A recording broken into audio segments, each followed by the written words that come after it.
கர்த்தருடைய நாமத்துக்கு மகிமை உண்டாவதாக. இந்த நாளிலும் வேர்ட் ஆஃப் கைடன்ஸ் என்னங்கிறத வாசிக்க கேட்கலாமா?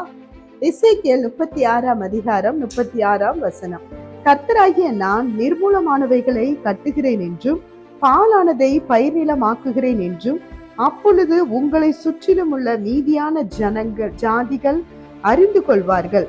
கர்த்தராகிய நான் இதை சொன்னேன், இதை செய்வேன் என்பதாக ஆண்டவர் இன்றைக்கு வாக்கு கொடுக்கிறார். தேவ பிள்ளைகளே, ஆண்டவரே சொல்ற காரியம் 2 காரியம். ஒண்ணு, நிர்மூலமானவைகளை கட்டுகிறார். எந்த பெரிய விஷயமா இருந்தாலும் சரி, முடியவே முடியாதுன்னு சொல்லி தரமட்டமா போன காரியமா இருந்தாலும் ஆண்டவர் கட்டுவேன் என்று வாக்கு கொடுக்கிறார். மாத்திரம் இல்ல, பாலானதையும் பயிர் நிலமா ஆக்குகிறார். ஒரு உருமாற்றத்தை கர்த்தர் இன்றைக்கு உங்களுக்கு செய்வார். பாலானது எவ்வளவுக்கு எவ்வளவு பாலா போச்சோ அத்தனையும் ஆண்டவர் பயிர் நிலமாக்குவாருங்க. கர்த்தரே சொன்னாரு, இதை நிச்சயமா இன்னைக்கு உங்க வாழ்க்கையில நிறைவேற்றுவார். கர்த்தர் தாமே உங்களை ஆசீர்வதிப்பார். God bless you.